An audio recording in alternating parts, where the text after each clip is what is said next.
Hello, I am going to talk about Thomas Gray's most intelligent and rationally built poem, The Progress of Poesy. The Progress of Poesy was written in between 1751 to 1754 and published in 1757. After publication, when it came in circulation, readers complained that the poem is not easy to understand. In fact, they wanted some help from Gray. And after tackling this problem, Gray added these two lines of Pindar in his ode. The meaning of or translation of these two lines is vocal to the intelligent alone. It's a kind of sarcasm or satire on the readers. And the last line was from this very ode.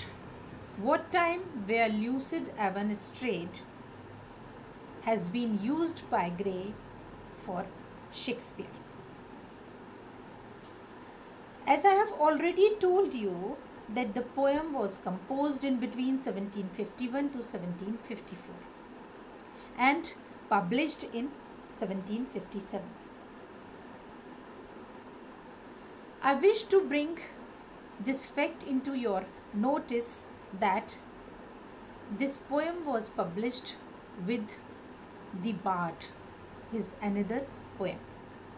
And these two poems was published by Walpole in Odes by Mr. Gray in 1757. This poem has been written in Pindaric ode.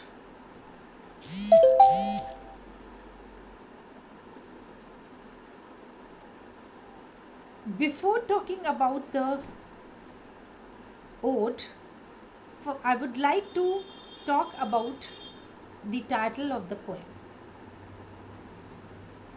The Progress of Poesy. In this title, two words are very important: progress and poetry. Here, progress used in archaic sense of journey. And I would like to bring this fact into your notice that progress was regarded as metaphor for history among Greeks. Hence, the progress of poetry literally means the history of poetry.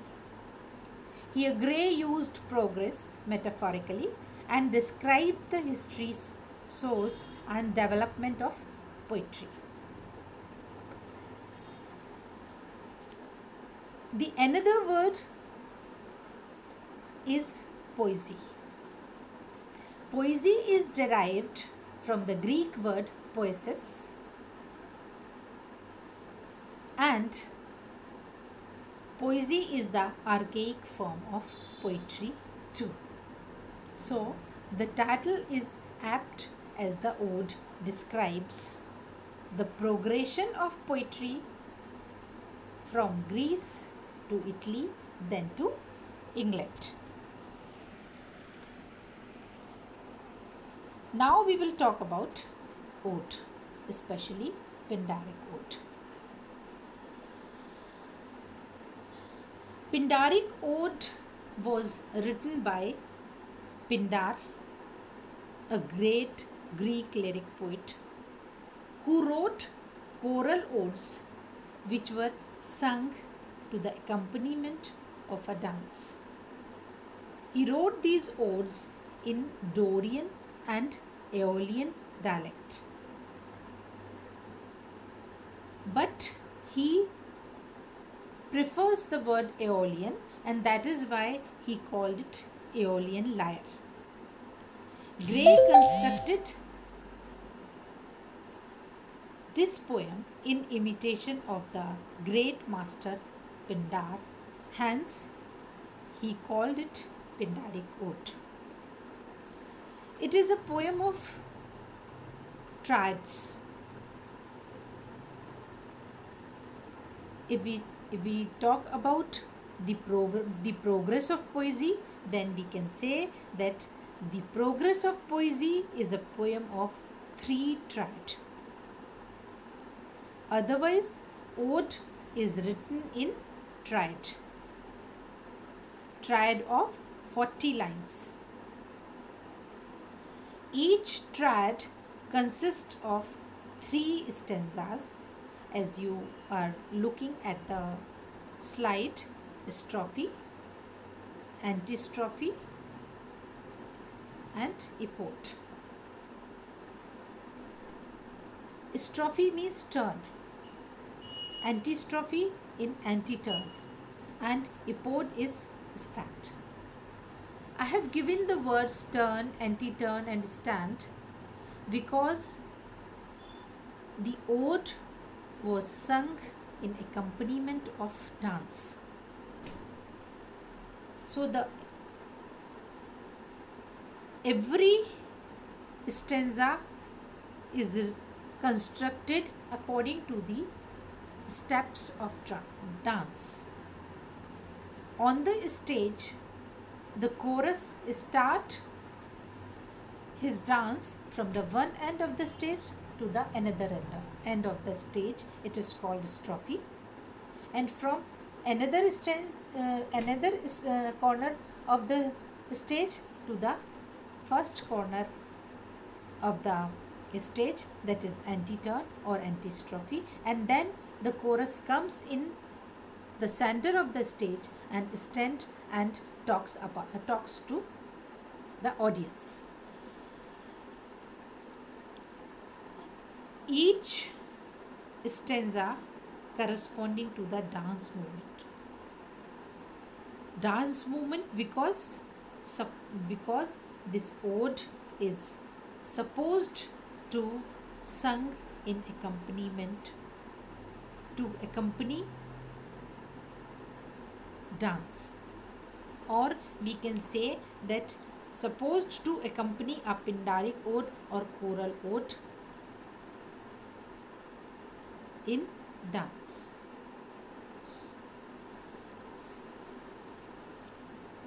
Let's come to the central idea of the poem.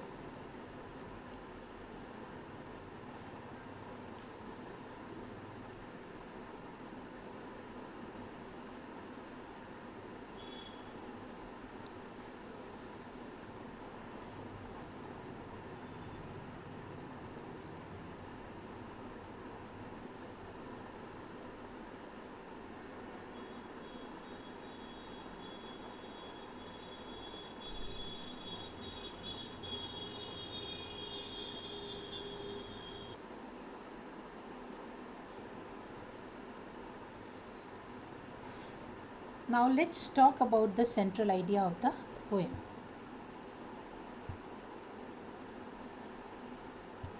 As we have already, when we were discussing about the justification of the title, we come to know that this poem is based on the progress of poetry. In fact, Gray gives a rapid and brilliant account of the history of poetry, its divine influence on the life of man.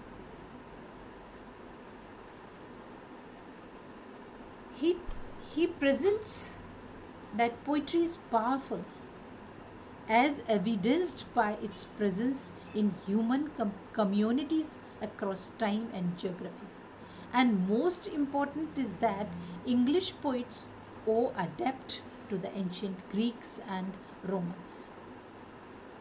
Gray posits that English poetry is built on an ancient foundation and suggests that the muses of ancient Greece are still active in England. In the last stanza of the poem, Gray praises the muse who inspired the poets of the past chronologically beginning with the ancient Greeks, moving to the Italian poets, and ending with English poets such as Dryden and Shakespeare.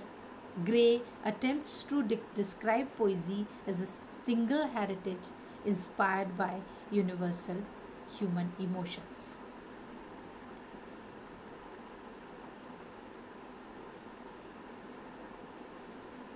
He suggested the three main bodies of classical.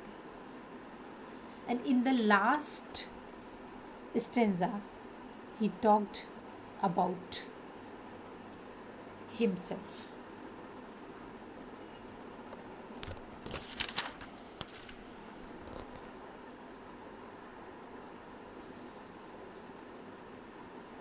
Now I would like to tell you about the analysis of the poem by Gray. Gray also analyzed his poem himself. Gray writes in his notes, the subject and simile, as usual with Pindar, are united. The various sources of poetry are here describes. The progress of poetry from Greece to Italy and from Italy to England. The two currents of thought are noticeable in the poem.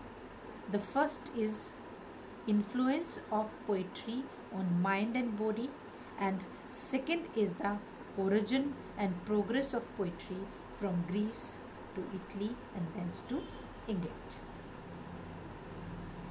Now we come in brief to the poem. This is the first part of the progress of poesy. So I have given a very rapid analysis of entire poem, and after this video, in the second video, I will deal first trite, and in second video I will deal second trite, and in third video I will deal the third trite. He begins ode, strophe, addressed to the Aeolian lyre. As I have told you that Pindar wrote his odes in two dialects, Dorian dialect and Aeolian dialect. But he called his odes as Aeolian lyre, which it emulates in the enchanting softness, ravishing flow and solemn tones of melody. Antistrophe, the soothing and quietening effect of poetry. And third is epode. Dance obeys the poetry and hence creates favorable atmosphere for love. I'm sorry, this is the second trite, and by mistake I have written first trite. This is not first trite, this is second trite. Strophe, in the strophe of the second trite, he deals miserable picture of man and the power of poetry to remove the miseries of life. In antistrophe, in antistrophe, it is said that it's the extension of universal influence of poetry up to remotest and uncivilized areas and introduce them natural virtues of glory, of justice and of liberty. And epode of second trite, he deals progress of poetry from Greece to Italy and from Italy to England. And in the third trite, in the strophe of the third trite, I committed the same mistake over here. I have typed first trite. This is not first trite, in fact this is third trite. And the strophe of third trite, he given the detailed account of poetic power of Shakespeare. In antistrophe, he talks about Milton's celestial vision His genius is beyond the time and space, and Dryden as poet of sonorous heroic couplets. In the epode of third triad, he deals Dryden's lyric power and his own humble performance. He also introduced himself in the last stanza of the poem as, as a very humble poet who doesn't belong anywhere in before these all discussed poets. The poem is wind up with the confession of Gray. And in the last slide, I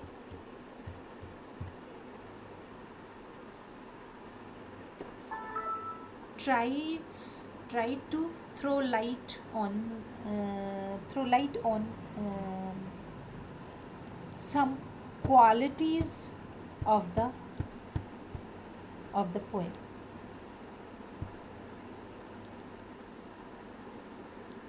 As we all know that it's a successful imitation of Pindari quote, possesses perfect artistic structure of evolution.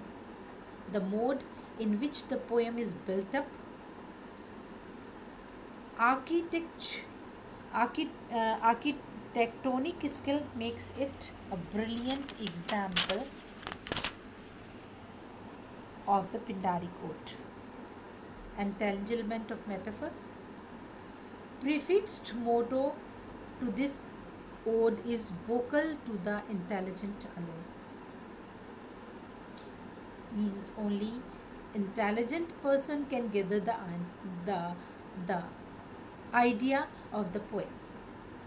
It's a satire on his readers. Diction is splendid, versification beautiful, imagination beautiful, power and sublimity. Breaks away trammels of 18th century and rises as precursor of romanticism. The style is, as far as style is concerned, here we find something slightly artificial, and it is said that the style is artificial and over ornate, means used lot of ornament, but music is faultless.